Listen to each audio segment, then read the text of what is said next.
దర్శనం, ఇది అరుణోదయ దర్శనం. మన తండ్రి అయిన దేవుని నుండి ప్రభువైన యేసుక్రీస్తు నుండి కృపా సమాధానములు మీకు తోడై ఉండునుగాక. బాగున్నారండి? మీరందరూ ఎల్లప్పుడూ ఆనందంగా సంతోషంగా ఉండాలని మీ కొరకు ప్రార్థిస్తున్నాము.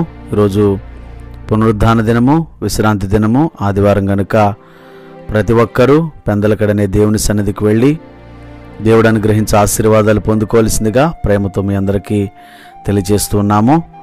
ఇక శ్రేష్టమైన సమయంలో దేవుని వాక్యాన్ని ధ్యానం చేసుకుందాం.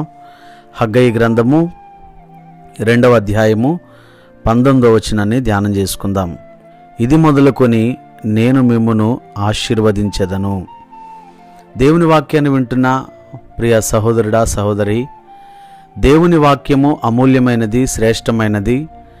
వాక్యమే దేవుడు, దేవుడే వాక్యము. మరి ప్రతిరోజు మీరు వాక్యమును చదివి ప్రతిరోజు మీరు మోకరించి ప్రార్థన చేస్తూ ఉన్నారని నమ్ముతూ ఉన్నాను.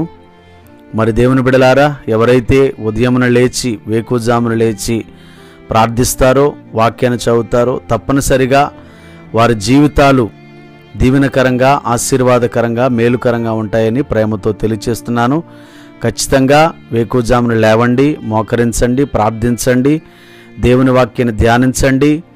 దేవుడు మీ జీవితాల్లో ఖచ్చితంగా అద్భుతాలు చేస్తాడు. ఎందుకంటే స్తుతుల మూలమున దుర్గమును స్థాపించే దేవుడండి. ఎప్పుడైతే మనం వేకుజామున దేవుణ్ణి స్తుతించి ప్రార్థించి వాక్యాన్ని ధ్యానిస్తామో ఖచ్చితంగా మన జీవితాలు, మన కుటుంబాలు దీవెనకరంగా, ఆశీర్వాదకరంగా ఉంటాయని ప్రేమతో తెలియజేస్తున్నానండి.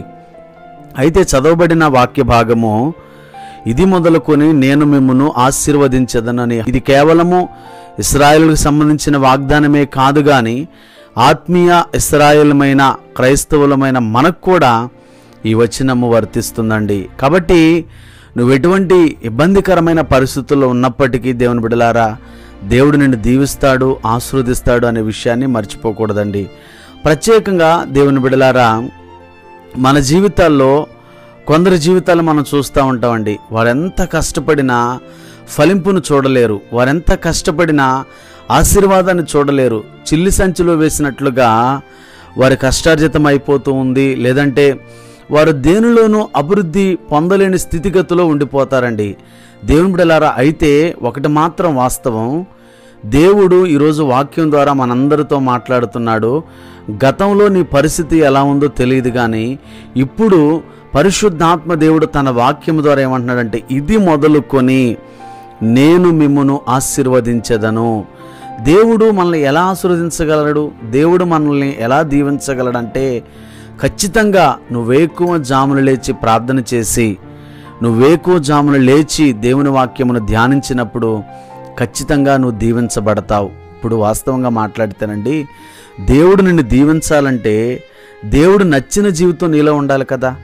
ఏమండి, దేవుడు మెచ్చిన జీవితం నీలో ఉండాలి కదా. నువ్వు దేవుని వాక్యానుసారంగా నడవకుండా దేవా నన్ను ఆశీర్వదించు, దేవా నన్ను దీవించు అని నువ్వు ప్రార్థన చేసినప్పుడు దేవుడు మనల్ని ఎలా దీవించగలడు? ఏమండి, పాపుల కోసం వచ్చాడు, పాపులు రక్షించడానికి వచ్చాడు. ఏమండి, కరెక్టే. కానీ దేవుని బిడ్డలారా, మనం తెలుసు కూడా, అంటే దేవుని వాక్యపు విలువ తెలుసు కూడా, మనం దేవుని మార్గంలో నడవకుండా దేవుడా నన్ను దీవించు, ప్రభువా నన్ను ఆశీర్వదించు అని మనం ప్రార్థన చేస్తే ఆశీర్వాదాలు ఎలా వస్తాయి? కాబట్టి దేవుని వాక్యపు విలువ తెలుసుకున్న మనము దేవుని వాక్యానుసారంగా నడిచినప్పుడు ఖచ్చితంగా మనం ఏది అడిగినా దేవుడు అనుగ్రహించడానికి సిద్ధంగా ఉన్నాడు. అందుకే ఆయన అడుగు వాటికంటే, ఊహించు వాటికంటే అత్యధికమైన కార్యాలు చేయగలిగిన దేవుడు.